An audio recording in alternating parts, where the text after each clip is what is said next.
What is happening here? Well, first of all, it's practice prep. Nothing is happening. He's moving. He's moving on the ball, and that's about it.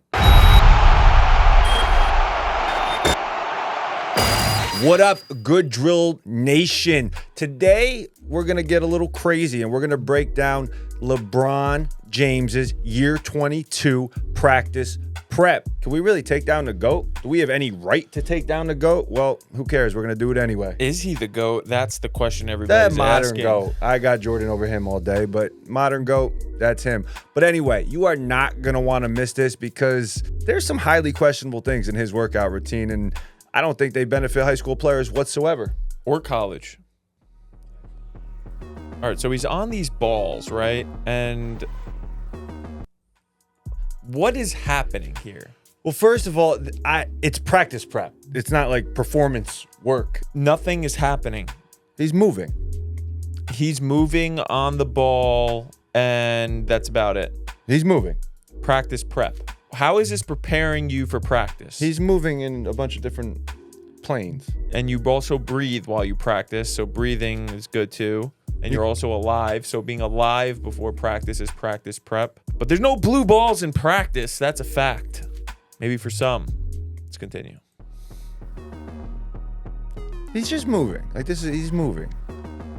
Little trunk. little trunk. Look at those dogs. Go back. Yeah. Zoom in on his feet. Zoom in on his feet on his edit. Why don't we talk about that? Why don't we talk about that? Look at that pinky toe that you can't see there is gnarled up over the top of the other toes. He got some claws. How come he's not fixing those? He can't. And guess what? He's still one of the best players in the NBA at 40 years old. Yeah, that don't matter. Yeah, go get your toe spacers, everybody. All right, look, like it's not enough weight on the row to be doing anything. Again, this is practice prep. They're just like giving him random stuff to do. It's not bad. It's not doing anything. Like, it's going to get you loose for practice like playing spike ball would get you loose for practice. I mean, this specific thing can be good for a lot of players where there's going to be challenge for you to just control yourself while doing a movement. There's a lot of people that would fail doing this because they can't hold it. There's a lot of people in our gym. But again, if you put him on a stable surface and had him do a regular dumbbell row, what do you think he's rowing for sets of 10? 130-pound dumbbells? Something like that? I bet he's that strong. Maybe 150-pound dumbbells. He's a freak.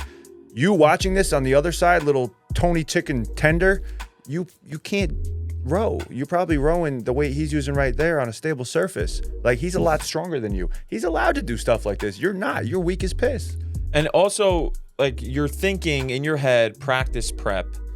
Okay, now what do you need to be doing in the weight room to prepare for practice? That's probably what's going through your head right now. And the answer to that is you don't need to be in the weight room to prepare for practice. The best place to prepare for practice is going to be on the court with a ball in your hands or on the court doing some type of movement. Like, that's going to be the best way to prepare for you to be good at basketball, is to do some basketball or do something that's just like, I don't know, something that you want to do, something that's getting your focus in, getting you locked in. If he wants to do this, go right ahead. But for you, do you need to be in the weight room before practice?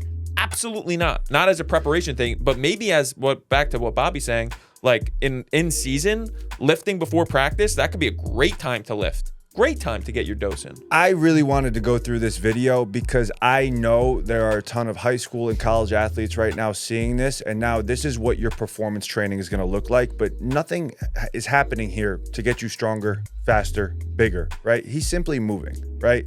They're going to call it muscle activation or some potentiation work. That's what they're going to say. They're preparing him, which is fine. This is what these guys do, but this is this guy's entire life.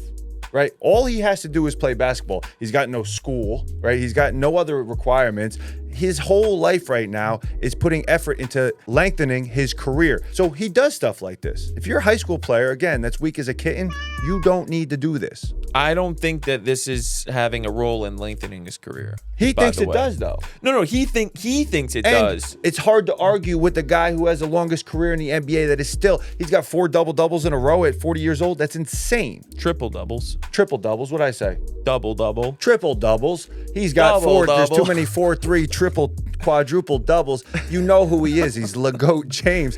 He's allowed to do whatever the heck he wants because he's LeGoat James. He is the GOAT. And back to that GOAT thing, he is the GOAT. Yeah, so how are you going to over argue Jordan? with that? Because that's unscientific. Unscientific. It's unscientific to say, it's like, okay, he's doing this and he's really good. There's a lot of people that do this that suck. Right. That's what I'm saying. He's stronger than pretty much anybody that's watching this video. Yeah.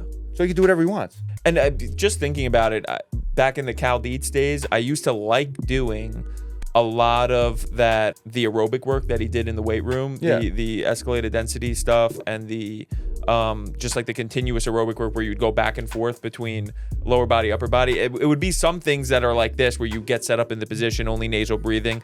I actually liked some of that stuff. So there could be something like that happening. There could be a million things. I'm a fan of GP. If you want to put this in the GPP bucket and you're going to be doing work like this and setting up circuits, high intensity, low rest, that's great. Yeah. Because a lot of you, again, you have no general physical qualities that you need to have to play basketball, and stuff like this in a circuit that you're progressively overloading over time is going to get you better. And he's in the season for a long amount of time, and if he wants to feel like he's getting a workout in, or feel like he's in shape, or get in better shape without stressing his lower body as much, or without stressing pounding on his legs or a lot of leg stuff, like something like this could be a part of that. Benefit of the doubt stuff here. But there he goes. Cool music, cool zoom in. Same thing.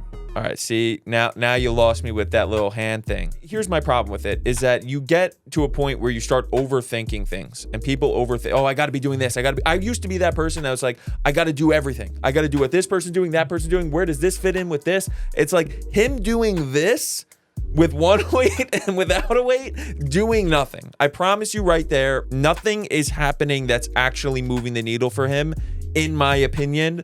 But it's not really my opinion. Nothing is happening. The fact that he's moving his hand like that. But what about core stability and core activation? I didn't even see. What about him getting his glutes firing? I didn't even see that foam roller underneath his back. I didn't even see that at all.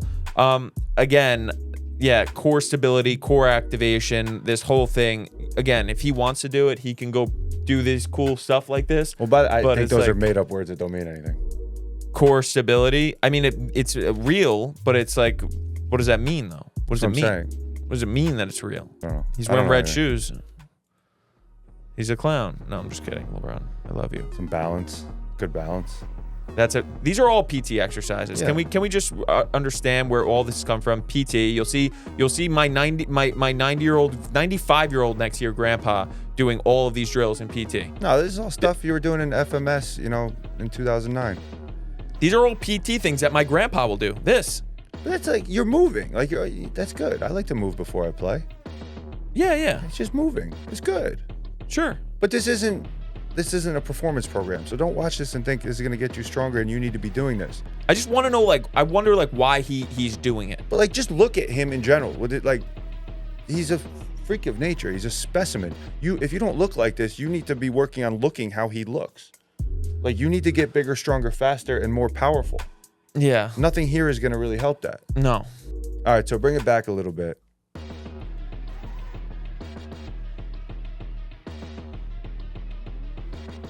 I wouldn't be surprised if you ask them what they're doing with the trampoline and they say something about lymphatic drainage.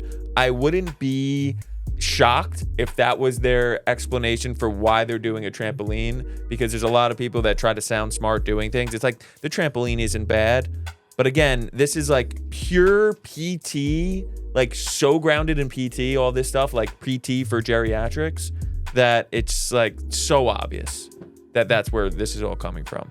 These are all trampolines, and for older people, that's what, good for impact. Well, he's almost geriatric. Yeah, he's pretty old. Yeah.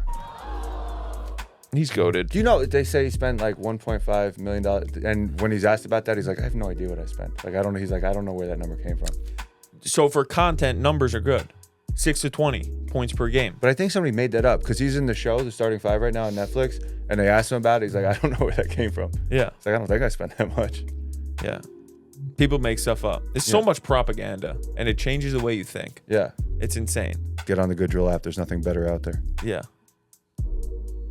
That's serious, though. This is a bad drill. I'm saying bad drill. I can't say bad drill to anything the guy's doing at 40 years old that's still competing the way he competes. At that level, you can do whatever the heck you want. If you're not at that level, I wouldn't be doing stuff like this. You need to get stronger. You need to get faster. You probably need to get bigger, and you probably need to get better at the sport, which he already has all that, and you don't. So he can do this. Bad You drill. can't. Bad Good drill for him. Bad drill for 99% of the population out there. Bad drill. Concluded. Well, Get on the Good Drill app. That's Good Drill. Like and subscribe.